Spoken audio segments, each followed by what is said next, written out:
Bonjour et bienvenue sur Metadoxa, la chaîne où l'on pense sur ce qu'est la pensée. Je vais démarrer une série sur ce que je vais appeler les dualités toxiques, qui visent en fait à analyser des dualités qu'on rencontre souvent dans notre société aujourd'hui et qui ont tendance en fait à pourrir la vie des gens parce que les gens en fait se retrouvent pris entre deux feux, entre deux tensions, où il n'y a pas vraiment en fait d'issue, de solution favorable. Et où en fait ce qu'on a tendance à rejeter a tendance à revenir, qu'on le veuille ou non. Et en fait on a l'impression de lutter comme ça contre quelque chose qui a tendance à revenir. Pour ça, je vais utiliser le modèle dialogique. Donc, modèle dialogique de résolution des tensions que j'ai présenté dans la vidéo sur, je présente mon modèle non aristotélicien, qui était dans la série Systémie de l'esprit. Et alors, donc, si vous voulez comprendre un peu la logique du modèle, vous pouvez regarder cette vidéo. Sinon, en fait, on va dérouler le système ensemble. Je vais vous faire l'explication en même temps. Et ça peut paraître un peu complexe comme ça, mais même si vous n'allez pas forcément comprendre toute la logique et comment est-ce que le modèle est construit exactement, vous devriez comprendre en fait globalement quel est l'intérêt du truc et qu'est-ce que ça permet de débloquer en fait. Petite précision aussi pour les personnes qui connaissaient la version précédente de mon modèle, je viens de faire une petite mise à jour, c'est-à-dire que j'ai rajouté cet élément-là, qui n'était pas présent avant, et vous allez voir à quoi ça sert en fait, mais simplement j'ai fait des petites modifications et des petites précisions, et je pense que maintenant, cet élément en fait va être utile à la fin du modèle, parce qu'il résume un peu tout ce qu'on essaye de découvrir et d'obtenir en déroulant le truc. La dualité que je vous propose d'explorer aujourd'hui, c'est l'opposition entre la coopération et la compétition. Alors là, en fait, dans mon exemple, j'ai choisi de valoriser la coopération et de rejeter la compétition. Donc là, on est dans une approche où on a envie d'être ensemble, de faire des choses ensemble, et en fait, on rejette un peu la logique de essayer de tirer la couverture à soi, essayer de faire mieux que les autres, essayer d'être le gagnant, le vainqueur et tout. J'aurais pu aussi le prendre dans l'autre sens. Et d'ailleurs, je vais faire un petit point sur cette tension en général, et puis après, je vais la traiter dans le cas particulier que je vais exposer. Aujourd'hui, on est dans un monde où la valeur de progrès, l'idée notamment de progrès technologique, mais de progrès en général, est assez forte. Et où en fait, dans pas mal d'organisations, dans le monde du travail notamment, on a tendance à mettre pas mal la pression sur les gens, donc pour obtenir des résultats, pour remplir des objectifs, pour optimiser des choses, et avec beaucoup des tableurs Excel, des grilles, enfin on aime beaucoup les chiffres dans notre époque. Donc en fait, on est dans un monde où on a plutôt tendance à valoriser la compétition, donc là, plutôt que la coopération. Et bah ça donne des situations assez stressantes, des situations où il y a des personnes qui ont l'impression qu'elles partent avec moins de chance que les autres et qu'elles se font un peu écraser, des situations où on a l'impression qu'on peut pas vraiment faire confiance aux gens parce que peut-être que il y a un peu ce problème-là dans les entreprises, c'est que d'un côté on a une équipe qui est supposée avancer pour aboutir à un projet, mais de l'autre côté il y a aussi des gens qui essayent de bien se servir de la hiérarchie, qui essayent de monter en grade, de monter en poste et tout. Donc en même temps, on est supposé coopérer avec les gens, mais en même temps, on est un peu en compétition les uns contre les autres pour essayer d'obtenir les meilleures places et tout. Donc ça donne déjà une ambiance qui peut être assez toxique. Et il y a un certain nombre de personnes, notamment dans les milieux plus alternatifs, disons, plus verts sur la spirale dynamique, qui en fait sont en rejet de ce monde basé sur la compétition et sur une certaine vision du progrès qui a tendance à mettre les gens sous pression et ce genre de choses. Et donc dans les milieux alternatifs, on va beaucoup plus valoriser en fait la coopération, les modes de fonctionnement horizontaux plutôt que les modes de fonctionnement verticaux. Et moi, ce que j'ai envie de montrer, c'est que dans ces approches alternatives, il y a une forme de retournement des valeurs dans la dualité, il y a une sorte de déconstruction de la compétition pour favoriser la coopération. Et ce que je veux montrer, c'est qu'en fait, ce retournement permet de créer plus de sécurité émotionnelle entre les gens, de mieux fonctionner ensemble et tout. Donc c'est intéressant, mais ça crée aussi un certain nombre de tensions et de problèmes qui font que juste en inversant le truc, on règle pas fondamentalement le problème de base. C'est juste qu'on a décidé de rejeter une autre partie de la polarité. Et notamment, un des soucis qu'on rencontre souvent dans les organisations alternatives beaucoup basées sur la coopération, et ça, c'est ce que j'ai appelé le tiers négociateur. C'est un tiers qui permet de faire une sorte de compromis, mais un compromis pas tout à fait satisfaisant entre les deux dualités. C'est que, en gros, faire en sorte que tout le monde coopère, c'est compliqué parce qu'il faut mettre tout le monde d'accord. D'ailleurs, dans les milieux alternatifs basés sur la sociocratie, ce genre de choses, sur les cercles restauratifs, sur les cercles de parole, machin, on essaye en fait de mettre en place beaucoup de processus pour obtenir en fait du consensus, c'est-à-dire qu'on fait pas juste des votes à la majorité pour décider des choses, mais on essaye autant que possible que tout le monde soit d'accord. Et vu que c'est difficile en fait d'obtenir un accord de tout le monde, bah, ça crée beaucoup de discussions, ça crée pas mal de lenteur dans l'organisation, et ça fait que les gens, parfois, pour éviter de gripper le système, ils vont accepter, même s'ils sont pas tout à fait d'accord, ils vont faire un peu des compromis, parce que le but, en fait, c'est quand même de favoriser le groupe. Et donc, il y a beaucoup d'énergie comme ça qui est dépensée dans le fait d'obtenir une forme d'accord général pour que bah, tout le monde ait envie de coopérer. Le problème, c'est que même en mettant en place tous ces systèmes, bah, parfois ça ne suffit pas. Et donc en fait, il y a une forme de compétition qui revient, ne serait-ce que une compétition au niveau de quelle décision, quelle vision du monde, quel processus en fait dans ce qu'on veut mettre en place va être valorisé. Il y a des gens qui vont peut-être pas forcément être d'accord, qui vont discuter, et donc, qu'on le veuille ou non, il y a déjà une forme de compétition qui se remet en place. Il peut aussi y avoir une compétition parce qu'il y a certaines personnes qui estiment que dans l'organisation, les choses sont passées exactement comme elles voudraient, et qui ont une vision un peu différente, et soit qui vont oser la présenter, soit qui vont pas oser, mais qui vont ronger leurs freins, peut-être qu'ils vont faire un peu des trucs dans leur coin et tout, mais en même temps, il y a un besoin de rendre compte de ce que tu fais, enfin bref. Le truc, c'est que vu que la compétition est pas mal rejetée dans ces milieux-là, en fait, elle a tendance à faire un retour du refoulé. Et le principe, en fait, de ces dualités toxiques, où bah déjà on est pris entre deux feux comme ça et on a tendance à valoriser un truc et rejeter l'autre, c'est que bah le truc qu'on a rejeté, en fait, il a tendance à revenir un peu par la porte de derrière. Et soit il est identifié et rejeté encore plus, et du coup il revient encore plus fort au bout d'un moment, soit pour que le système tienne quand même, en fait, il a tendance à revenir, mais un peu masqué. Et il va y avoir de la compétition et des jeux de pouvoir et des rapports de force qui vont avoir lieu en fait dans ces collectifs alternatifs, mais qui vont pas tout à fait s'assumer comme tels. Et donc en fait, dans cette situation, pour que le truc ne craque pas complètement, un peu la soupape de sécurité, le truc qui permet de faire sortir un peu la vapeur, ça va être bah, déjà la reconnaissance du dissensus. La reconnaissance du dissensus, simplement la reconnaissance du fait que tout le monde va pas être d'accord, du fait qu'il va y avoir des accrochages sur les procédés, sur qui fait quoi, et même sur est-ce que telle personne est suffisamment compétente pour faire telle ou telle chose et tout. Enfin bref, il va y avoir du dissensus dans le fonctionnement. Et d'ailleurs, beaucoup des choses qui sont mises en place dans ces collectifs-là sont mises en place pour traiter le dissensus. Cercle restauratif, tout ce que j'ai décrit, réunion par tension pour ceux qui pratiquent ça, voilà. Mais beaucoup d'énergie pour conscientiser le dissensus, parce qu'on souhaite quand même qu'il soit exprimé, enfin il y a un peu une hypocrisie à ce niveau-là, mais on souhaite quand même qu'il soit exprimé si possible, et on a envie de le traiter. Donc le dissensus, c'est vraiment l'endroit où il y a beaucoup d'énergie qui va être perdue, mais si il n'est pas reconnu et s'il n'est pas traité, bah en fait ça va menacer la structure dans son ensemble, le système dans son ensemble. Parce que oui, tout ça c'est une approche systémique en fait, donc on essaye d'analyser le fonctionnement comme une sorte de système. Tant que le dissensus est correctement géré, bah, la compétition a tendance à revenir par la porte de derrière, mais on arrive malgré tout à trouver des moyens d'accord plus ou moins satisfaisants, souvent pas complètement, qui permettent en fait de rester dans une optique de coopération. Ah oui, on pourrait se dire, bah, si par exemple j'avais mis compétition valorisée, coopération rejetée, comme ça peut être le cas dans des milieux beaucoup plus compétitifs, dans des entreprises où on valorise pas mal la concurrence et tout, la performance, voilà. Moi j'avais pensé, alors j'y ai pas réfléchi autant, parce que bon, bien évidemment j'ai préparé ce modèle avant, là je vous le fais pas comme ça du tac au tac, mais une idée qui m'était venue, c'est qu'à la place de dissensus, il pourrait y avoir un terme qui est pas très éloigné, qui serait le compromis, c'est-à-dire que voilà, chacun a envie de tirer un peu le truc à soi, de faire à sa façon, voilà, mais il faut quand même fonctionner ensemble, donc on va faire des compromis, il faut quand même respecter certaines normes, parce que bah il y a des lois qui s'appliquent, hein, on n'est pas dans un cadre totalement sans loi et tout, donc on fait des compromis avec le cadre et tout.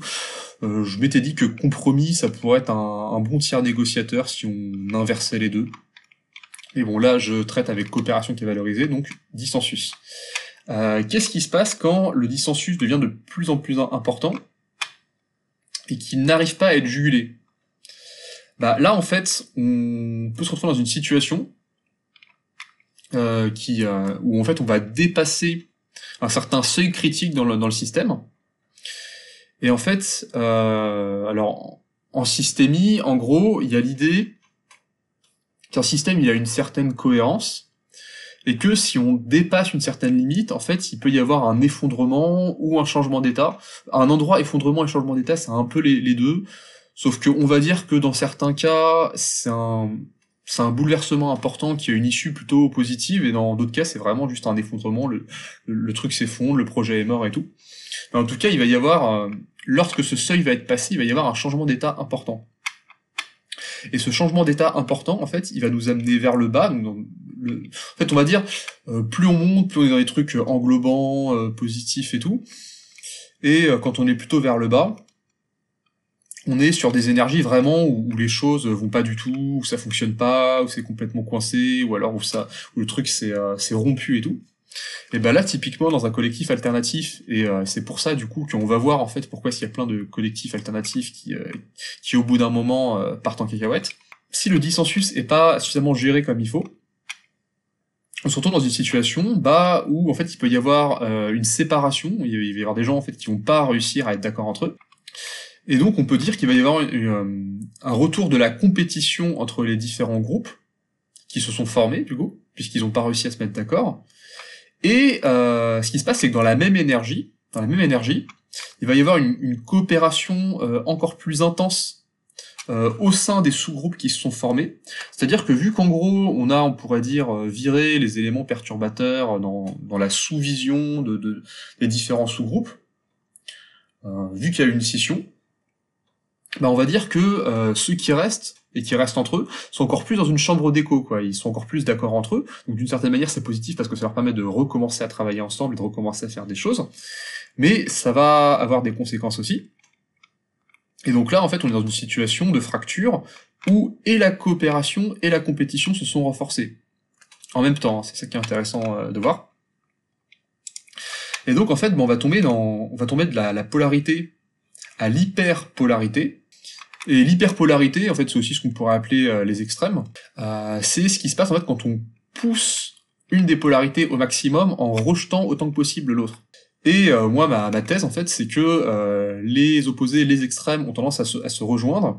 Et en fait, les deux extrêmes impliquent une même chose qui est le tiers critique. Le tiers qui fait qu'en gros, le truc ne fonctionne pas, quoi, on pourrait dire. Et donc, l'hyperpolarité de la coopération, c'est le conformisme, ou on pourrait éventuellement dire grégarisme. C'est le fait que, tout simplement, tout le monde est d'accord, personne n'a envie de remettre les choses en cause, et éventuellement, même les gens qui sont pas d'accord, ils se taisent parce qu'en fait, ils ont pas envie d'avoir des problèmes, que le groupe se retourne contre eux, que voilà. Donc, trop de coopération, tout le monde est d'accord, on tombe dans le conformisme. Et en général, quand un système est trop conformiste, il a beaucoup de mal en fait à s'adapter aux évolutions, aux crises, à la complexité aussi, quand il faut être un peu subtil dans les décisions à prendre. Le système devient un peu bureaucratique, ou en tout cas dogmatique, on pourrait dire. L'hyperpolarité de la compétition, moi j'appelle ça l'atomisation, ou la fragmentation aussi, on pourrait dire. C'est en fait, quand on est dans l'hypercompétition, les gens, par exemple, ils ont plus envie de travailler ensemble, ils ont plus envie de se donner les infos. On imagine vraiment qu'on est dans une compétition extrême, hein. Donc voilà, en général, dans des milieux compétitifs, il y a quand même de la collaboration parce qu'il faut faire des équipes pour pour atteindre certains objectifs et tout. Mais si on est vraiment dans une hyper compétition, en fait, c'est chacun pour soi en gros. Et donc déjà, tous les projets qui demandent de rassembler un certain nombre de personnes pour pouvoir être mis en place, ça fonctionne pas. Tout le monde fait un peu la même chose, et en fait, vu qu'à la fin, il y a que certains qui vont gagner, mais en fait, toute l'énergie que les perdants ont dépensée, elle part dans le vent, donc c'est franchement pas très intéressant. Les informations circulent pas, les techniques circulent pas, tout le monde veut garder ses petits avantages pour soi. Et donc, ça donne l'atomisation. Et donc, en fait, qu'on parte dans un extrême ou qu'on parte dans l'autre, on est soit confronté au conformisme, soit à l'atomisation.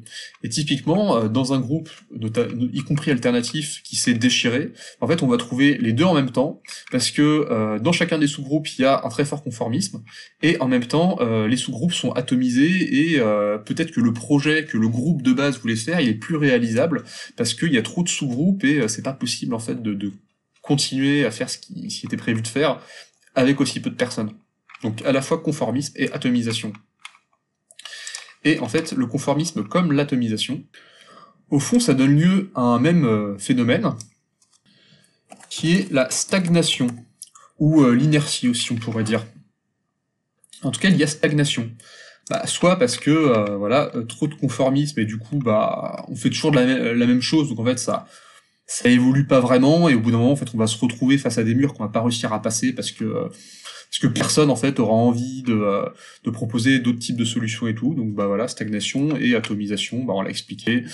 Pas possible de faire des gros projets, plein d'énergie qui part dans le vent, ça communique pas, ça s'entraide pas et tout, donc ça stagne, quoi. Dans les deux cas. Et ça, c'est la limite du système. C'est quand le système n'a pas réussi à résoudre ses contradictions, à résoudre ses paradoxes, il stagne.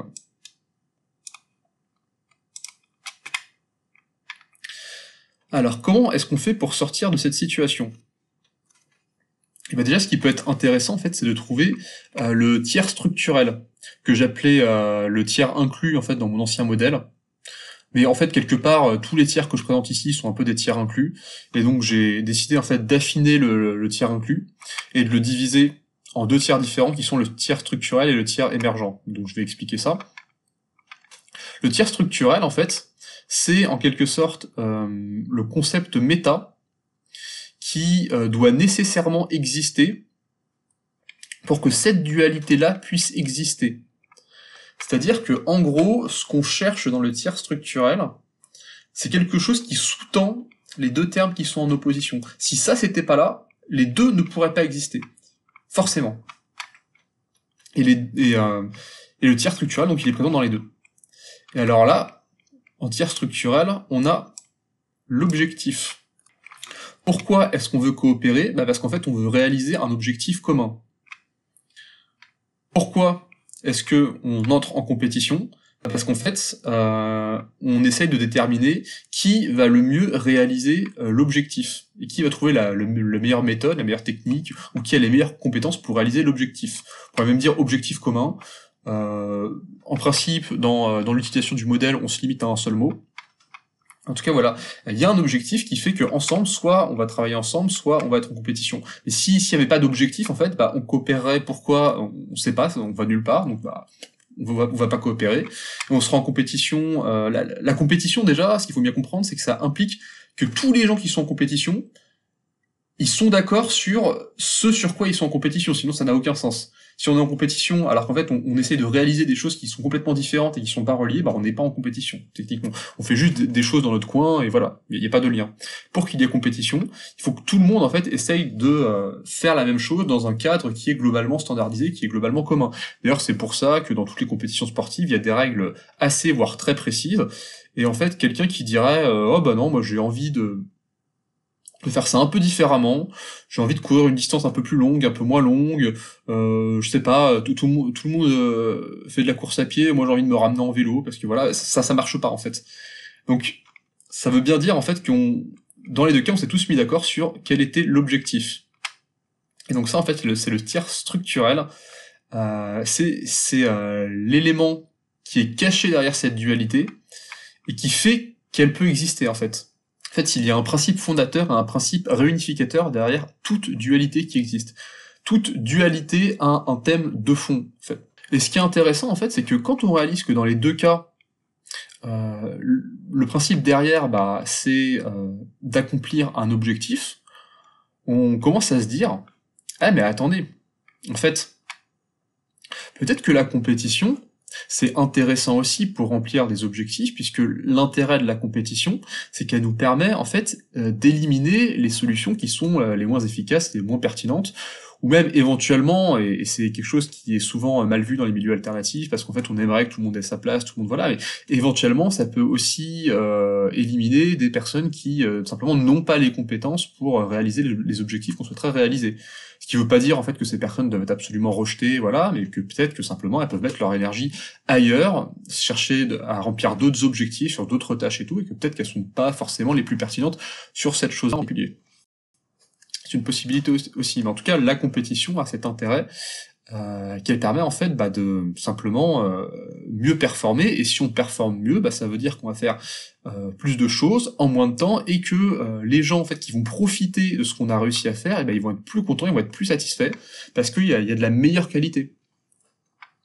Et d'ailleurs, c'est un des principaux soucis des régimes communistes, par exemple, qui sont, c'est pas le même état d'esprit, c'est pas le même état d'esprit que dans les milieux alternatifs, hein, voilà. Mais dans les régimes communistes, voilà, on rejetait tellement la compétition que, en fait, là, conformisme, stagnation, en fait, rien ne s'améliorait, tout était très très bureaucratique, très lent, et voilà, donc. Peut-être que la compétition, elle a des intérêts aussi. Ce qui est intéressant d'observer aussi, c'est que le dissensus, le rôle qu'il a dans la dynamique, en fait, en tout cas le traitement du dissensus, il sert à éviter la stagnation, puisque si on arrive à traiter le dissensus, on continue à avancer, mais quand la négociation ne suffit plus, quand ce petit patch, cette rustine, en fait, elle ne suffit plus, là, le système s'effondre et on tombe dans la stagnation, quoi. Mais, en même temps, dans le dissensus, il y a déjà, en quelque sorte, cette idée de stagnation, parce que le dissensus, c'est la stagnation qui commence à arriver. Donc, il y a quand même ce truc-là qui est toujours derrière. Mais en tout cas, quand on arrive à sortir de la stagnation, on monte un peu, les choses se débloquent déjà un peu, et on arrive à retourner à du dissensus. Et là, ce qui est intéressant, alors je vais pas le traiter tout de suite, il arrivera à la fin, mais c'est que si on poursuit la logique, en fait, si on trouve une version plus saine du dissensus, on pourrait monter en fait dans une énergie qui serait plus positive et qui serait non seulement reliée à la coopération et la compétition, par les flèches ici, on voit que ça circule. En fait, le dissensus il fait le médiateur, donc là pour l'instant ça circule comme ça, mais là non seulement ça pourrait circuler comme ça, mais en plus on aurait récupéré la conscience du principe supérieur qui est l'objectif, donc en fait il y aurait aussi l'objectif là, qui serait en lien avec cet élément qu'on cherche là. Et cet élément, il nous intéresse beaucoup. Parce que c'est celui qui va permettre de... en fait, cet élément, le tiers émergent, c'est justement ce qui va émerger quand on aura réussi à harmoniser la dualité. Et en fait, il est en quelque sorte la synthèse de cette harmonisation. C'est-à-dire que c'est un peu la récompense qu'on aura à la fin, qui... en fait, c'est le nom qu'on va donner sur le processus qui est le fait que tout soit fluide et que tout circule bien, en fait. Qu'on puisse, sans problème, passer d'une alternance entre coopération, compétition, et qu'on puisse intégrer les deux dans quelque chose qui est une nouvelle entité. Et donc, en fait, pour trouver cet élément qui est là, on peut passer par une étape déjà, qui est en fait de trouver le tiers complémentaire, donc qui est ici. Alors, le tiers complémentaire, en fait, il est dans sa petite partie à part. Ça, c'est la trialectique. Donc, vous pouvez regarder ma vidéo sur la trialectique pour comprendre ce que c'est. C'est pas quelque chose que je vais réexpliquer ici. Mais en gros, il y a 3 invariants qui sont dits fondamentaux, qui sont présents dans toute forme d'expérience humaine. Et ce qui est intéressant de constater, c'est qu'en fait, quand il y a une dualité, c'est que on a perdu un des termes de la trialectique, un des termes qui font partie des invariants. Il y a 3 invariants, mais on est dans une dualité, donc on en a oublié un. Et donc là, on va s'intéresser à essayer de retrouver dans quel invariant est-ce que chacun des termes peut rentrer. Et du coup, il va nous rester un trou, et ce trou-là, ça va nous donner un indice sur quel est l'élément qu'on a oublié, tout qu'on a mis de côté, et qui rajouterait vachement de fluidité dans tout ça, puisque au lieu d'avoir un truc qui s'oppose, on aura un truc qui aurait 3 pieds, c'est comme un tabouret, en fait, il faut qu'une chaise ait au moins 3 pieds pour tenir en place. Là, c'est le même principe. Là, on a quelque chose qui est solide, qui est stable, parce qu'on aura récupéré le truc qui nous manque.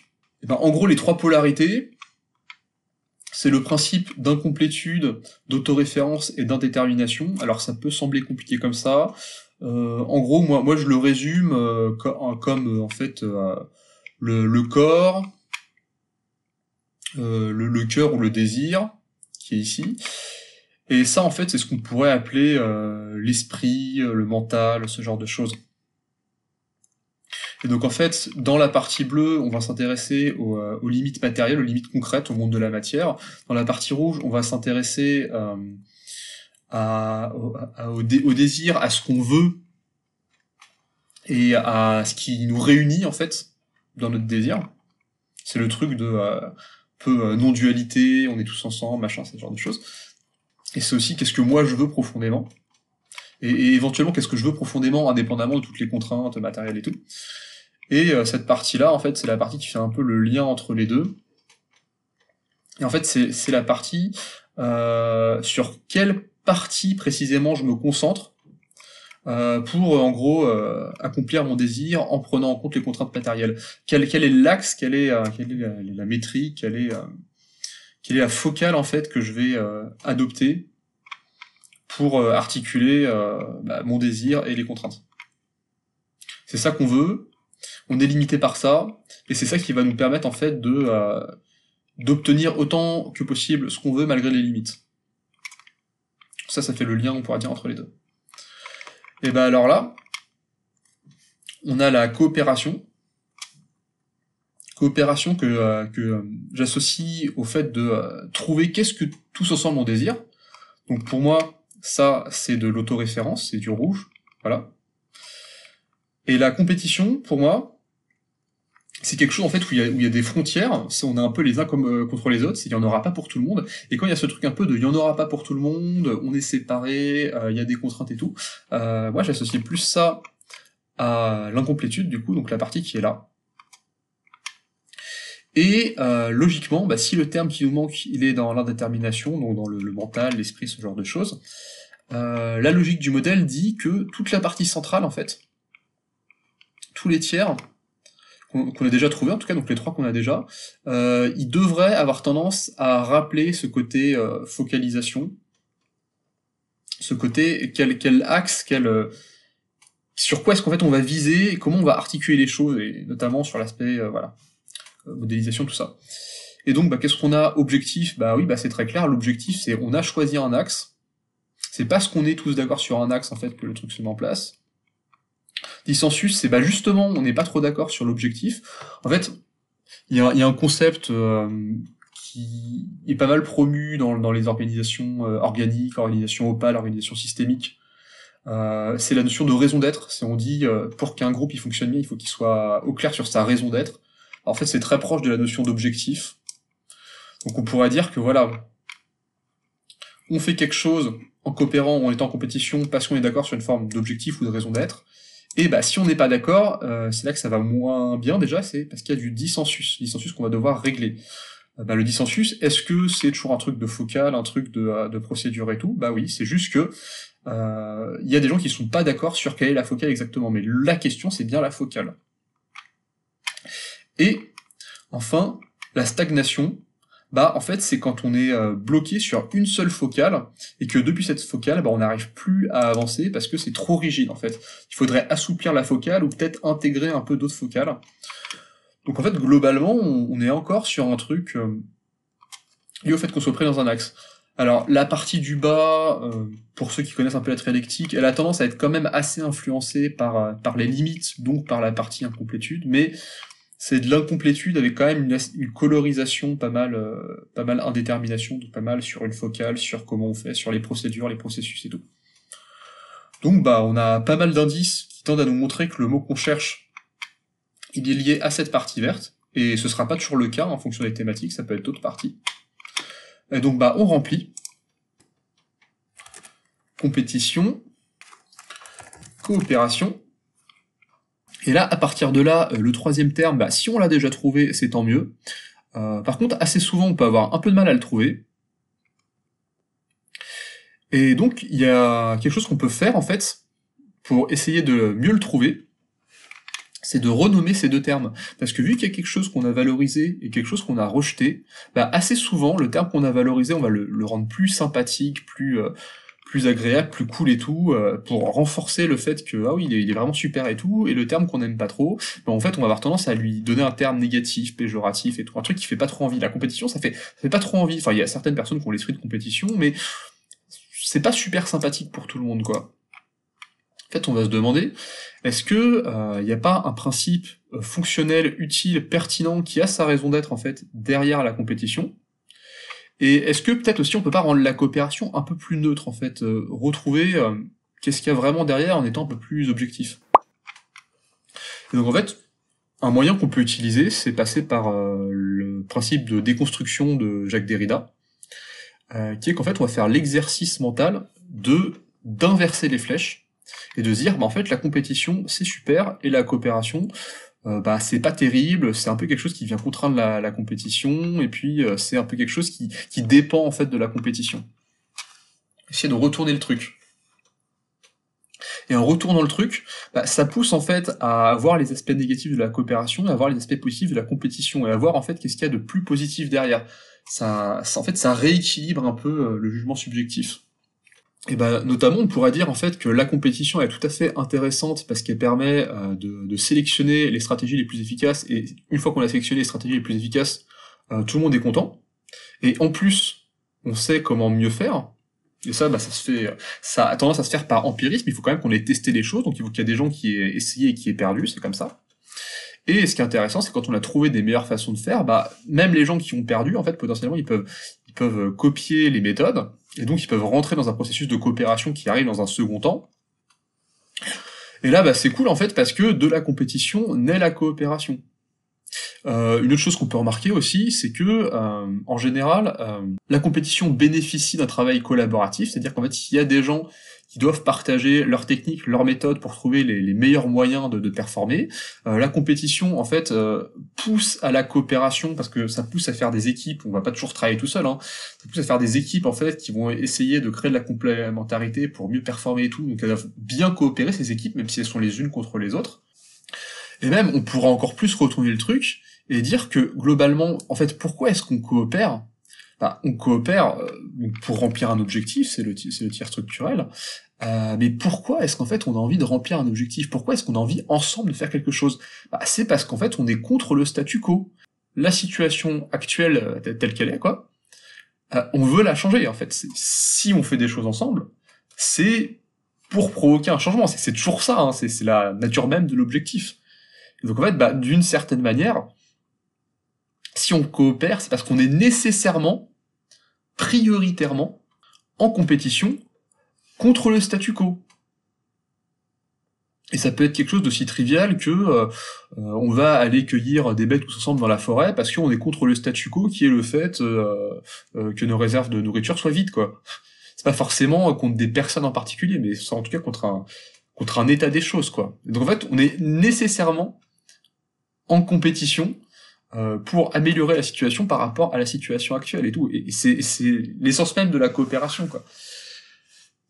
Donc si on pousse la déconstruction jusqu'au bout, on peut vraiment revaloriser la compétition, trouver tout ce qu'elle a de positif, et faire l'exercice mental qui est un peu frauduleux, hein, mais en tout cas c'est un exercice de changement de focale, en fait, un exercice qui vise à modifier notre regard. En fait, on peut très bien argumenter que si la compétition n'existait pas, la notion de coopération n'aurait même pas de sens. On peut voir les choses comme ça. Et donc en fait, quand on a fait ça, on se rend compte que peut-être que les mots ils sont pas parfaitement adaptés, et que, bah, on l'a évoqué, il n'est pas tellement question de compétition, il est surtout question de sélection, en fait.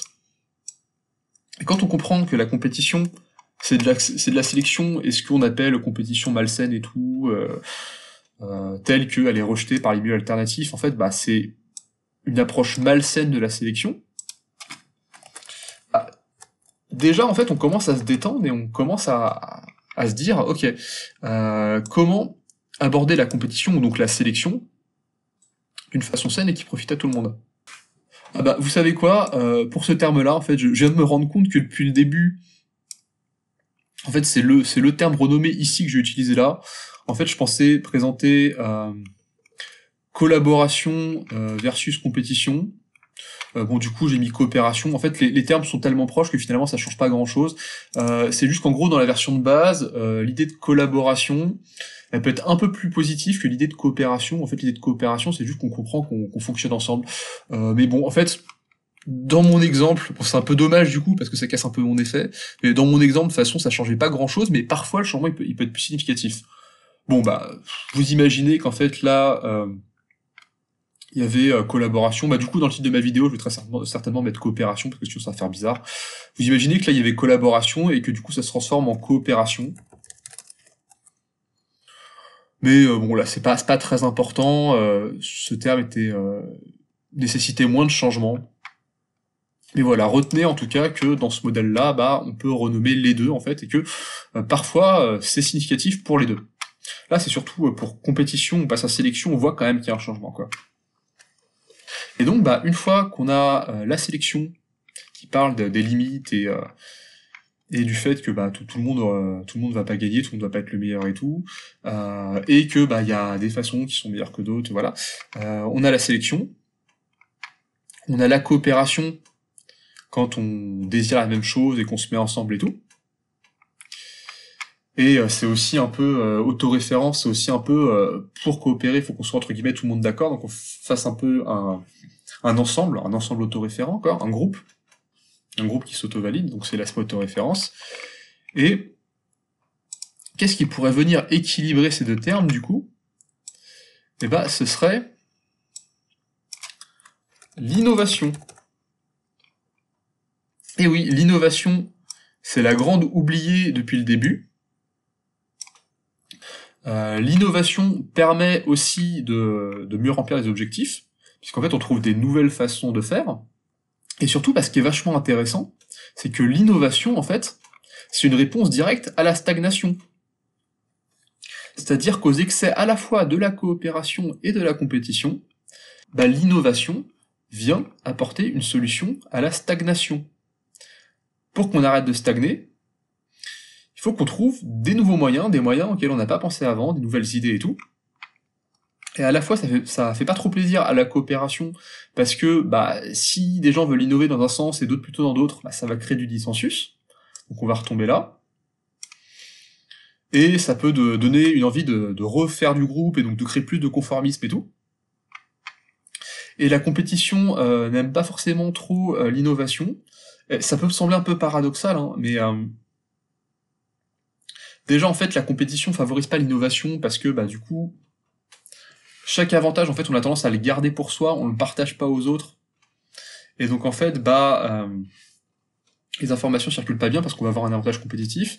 Et aussi il y a quelque chose qu'on remarque dans la compétition, c'est que vu qu'en fait on reste très focalisé sur une méthode optimale pour atteindre un objectif précis, et ben en fait, au fil du temps, tout le monde a tendance à se copier les uns les autres. En fait, il y a des metagames, il y a des processus, il y a des modus operandi qui ont tendance à se mettre en place, et ça crée une rigidification. En fait, toutes les personnes qui essaient de faire quelque chose d'un peu différent, elles prennent le risque en fait de plus être compétitif du coup et de pas réussir en fait à lancer leur projet, à pas être soutenu parce que du coup les gens vont dire votre truc on n'a pas de preuve que ça marche, il faudrait faire comme ce que font déjà les autres et tout. Et donc en fait bah, la compétition peut être aussi une forme d'obstacle à l'innovation. En tout cas les deux sont pas forcément super copains. Il peut y avoir une forme de à la fois d'opposition entre coopération et innovation, mais aussi d'opposition entre innovation et compétition.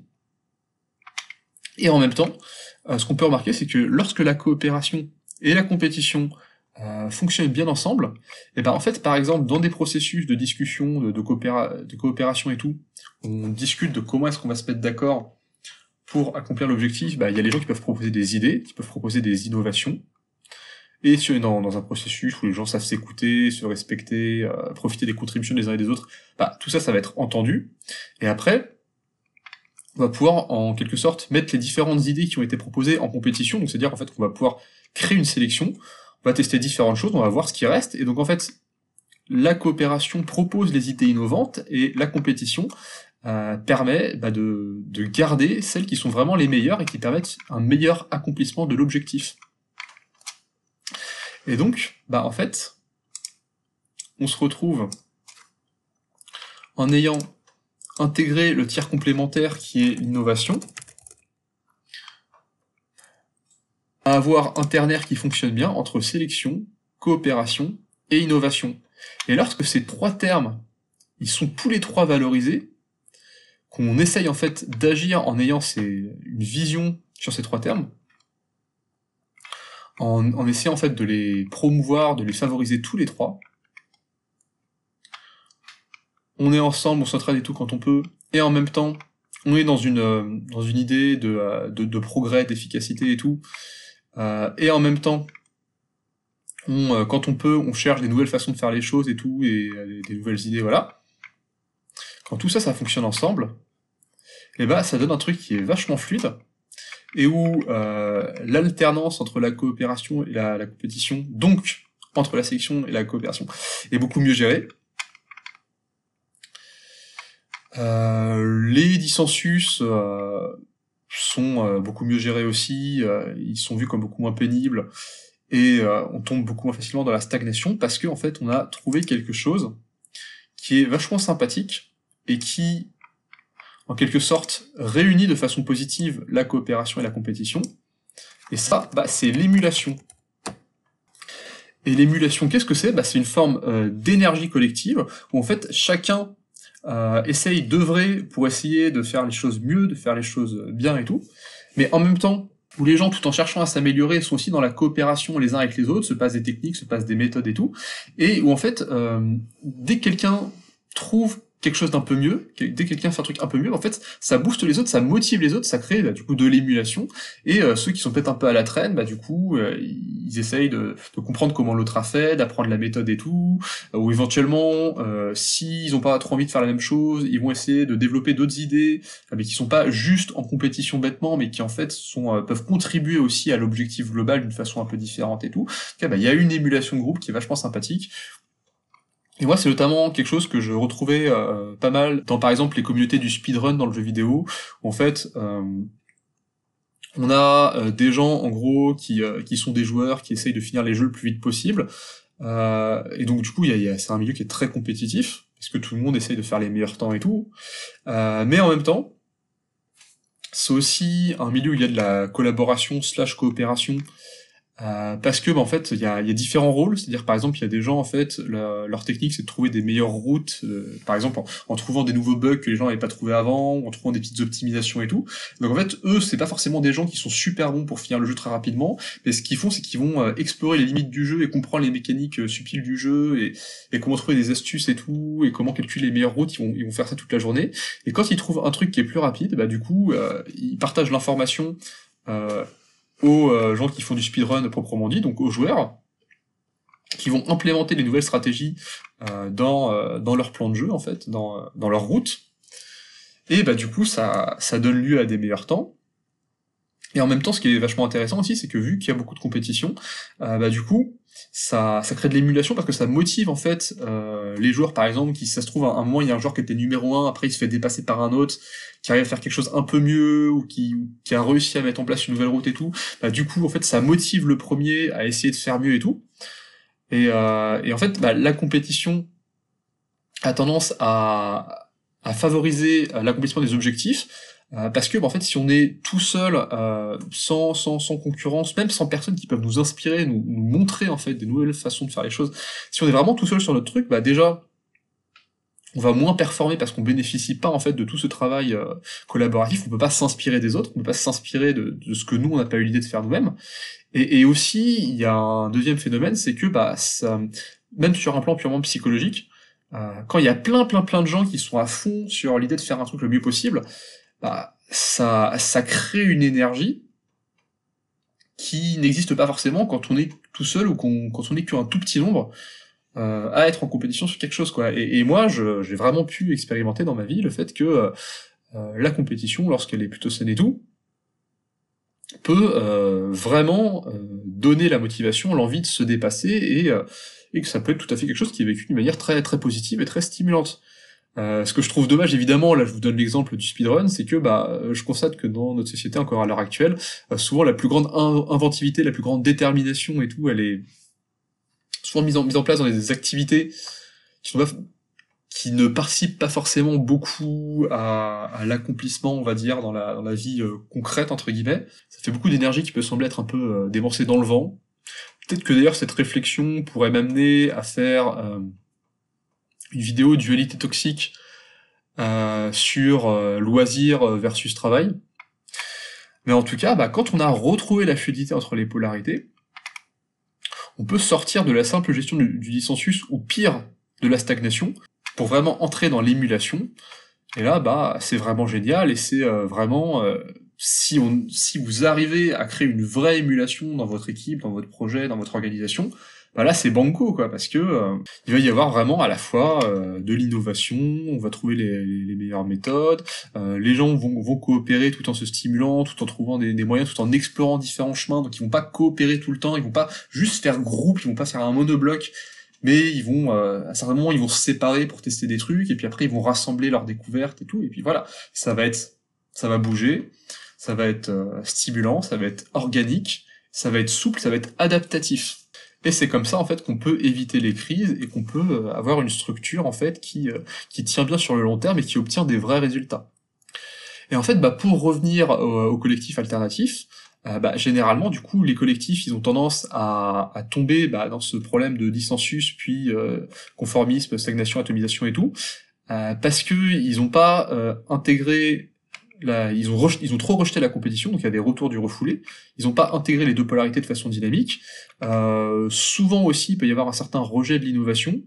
Et ce qui est marrant d'ailleurs, c'est que même dans les entreprises Orange, plus compétitives et tout, il peut y avoir un rejet de l'innovation aussi, parce que l'innovation c'est toujours dangereux. Hein. C'est pour ça que, en fait, il y a toujours ce truc, notamment dans les séries à succès, les films hollywoodiens et tout, de temps en temps, en fait, il y a un blockbuster qui sort, qui est différent des autres, qui innove et tout, et tout le monde l'adore, ça devient un classique. Et puis, en fait, bah, après, les producteurs, ils font des suites, ils font des séries dérivées, ils font plein de trucs, et en fait, plus la licence, ça, c'est pire quand c'est des séries et tout, plus la licence elle est reprise, plus elle devient populaire et tout, plus ça a tendance, en fait, à être géré par des gens qui ont plus du tout une vision basée sur l'innovation, qui n'ont pas compris en fait pourquoi est-ce que le premier truc a marché, mais qui en fait ils cherchent juste en fait à reproduire la formule parce qu'ils sont dans une vision plus basée sur la compétition, les résultats et tout. Et en fait donc oui même dans les systèmes orange, l'innovation n'est pas forcément valorisée. Donc dans des systèmes verts pas très sains, elle peut pas être trop valorisée non plus, parce que si on innove trop, ça a tendance à casser la dynamique de groupe, la dynamique de coopération, ça peut créer du dissensus et tout. Toujours un peu ce truc-là de si vous avez envie de faire différemment, si vous avez des suggestions et tout, vous pouvez les partager, il n'y a pas de souci et tout. Mais par contre, faut que tout le monde tombe d'accord et voilà, on est d'accord pour que ce soit partagé, mais par contre, pour obtenir le consensus, c'est compliqué. Et voilà, dans une organisation encore plus organique, plus systémique, plus jaune du coup, disons, qui intégrera les trois, et bah en fait, ça roule beaucoup mieux quoi. Et éventuellement, le groupe peut se déliter et tout, si l'objectif a été rempli et qu'on voit plus vraiment de raison de, de rester sur cet objectif-là, mais en tout cas, et si l'émulation éventuellement peut s'essouffler et tout, parce que la situation a changé, parce que les gens ont envie de passer à autre chose et tout, dans ce cas-là, d'ailleurs, ça implique pas nécessairement la disparition du groupe, hein, il peut y avoir un turnover, il y a des personnes qui partent, il y a d'autres personnes qui reviennent. Les départs et les arrivées, ça peut être vécu assez douloureusement dans les environnements alternatifs verts et tout. En jaune, en principe, ça se fait d'une manière beaucoup plus fluide, sympathique et sans drama. Les gens qui partent sont ok pour partir, les gens qui viennent sont ok pour venir, les gens qui restent dedans sont globalement ok pour que les gens partent si ça a plus de sens pour et tout. Tant qu'ils le font, évidemment, en évitant de planter tout le monde, hein, c'est un peu la base, mais voilà. Quand on comprend qu'en fait, ce qui est important, c'est la structure et pas les gens, et qu'en fait les gens ils viennent nourrir une structure mais que aussi en fait ils viennent nourrir la structure mais ils ne sont pas la structure, ça c'est important de le comprendre. Ils viennent en gros accomplir leur raison d'être personnelle, leurs objectifs personnels dans une structure jusqu'à ce que ça leur corresponde plus et puis après ils vont passer dans d'autres structures et tout, voilà. Et bah du coup quand c'est fluide, c'est tout le monde trouve ça beaucoup plus sympathique quoi. Eh bien, merci de m'avoir écouté, j'espère que c'était clair, j'espère que c'était pas trop technique. J'espère que vous voyez un peu le potentiel. En plus, je trouve que le nouveau terme que j'ai rajouté, il est vachement pertinent parce que il y a vraiment ce truc de synthèse et quand on a le mot émulation, on comprend tout de suite en fait pourquoi est-ce qu'on a développé tout ça quoi. J'espère du coup que vous voyez mieux l'intérêt de ce genre de système, que vous voyez en fait le potentiel en termes de coaching, coaching personnel, coaching thérapeutique, coaching en entreprise, ce genre de choses, et que vous voyez aussi comment est-ce qu'en réussissant à sortir de cette logique binaire, de cette logique polarisée, de cette logique où on valorise quelque chose et on rejette quelque chose, et en passant dans une logique plus ternaire et plus alternative en fait, où on passe de l'un à l'autre mais d'une manière fluide, et on est capable aussi de comprendre les niveaux d'abstraction, les niveaux de complexité, les niveaux plus globaux, les niveaux plus dans les contraintes, dans le concret, dans la matière et tout. J'espère que vous voyez en fait qu'en intégrant toute cette dynamique-là, on est sur quelque chose qui va nécessairement, et j'ose dire nécessairement, être beaucoup plus harmonieux, quel que soit en fait le problème sur lequel vous planchez. C'est-à-dire qu'en fait, c'est vraiment genre, si le système est vertueux, si la structure est vertueuse, et là on a une structure, bah en fait, les gens qui seront à l'intérieur seront vertueux, et le problème c'est pas forcément les gens, c'est pas forcément le fait que dans notre collectif, il y a des méchantes personnes qui sont trop dans la compétition, qui sont trop dans le dissensus et tout, qui veulent pas fonctionner avec les autres, et du coup, bah ça marche pas et tout, il faut qu'on coopère encore plus, qu'on rejette encore plus la compétition, la compétition et tout. Non, non, non, en fait, les personnes pas coopératives, pas machin, en fait, elles ont un intérêt pour le système, elles viennent rééquilibrer quelque chose, et si on intègre leur vision, si on intègre leur position, et ben là, du coup, on les intègre, on est réellement inclusif, hein, parce que les systèmes alternatifs veulent être inclusifs, mais ils le sont pas toujours dans les faits concrets. Là, on est réellement inclusif, et en fait, bah du coup, on intègre tout ça dans un système qui est vertueux. Si le système est vertueux, si la structure est vertueuse, si ce plan-là, vous pouvez l'utiliser dans différentes situations et qu'à chaque fois ça fonctionne bien, bah en fait, vous réglez plein de tensions systémiques en agissant au niveau de la structure. Et bah tout ça, c'est une structure. Et bah pouce en l'air si tu as aimé, abonne-toi si tu veux pas rater les prochaines vidéos. Moi je pense que je vais faire plusieurs vidéos sur ce même principe, en explorant différentes dualités que je considère toxiques et qui sont très présentes aujourd'hui dans notre société. Peut-être que je passerai un peu plus vite les prochaines fois, parce que bah du coup, vous avez déjà un exemple de comment ça fonctionne, donc bah du coup, j'aurais pas besoin forcément de tout réexpliquer à chaque fois et tout. Peut-être aussi que je ferai un peu plus une présentation générale de la problématique au début, avec des extraits vidéo, ce genre de choses. Salut les gens, et à plus!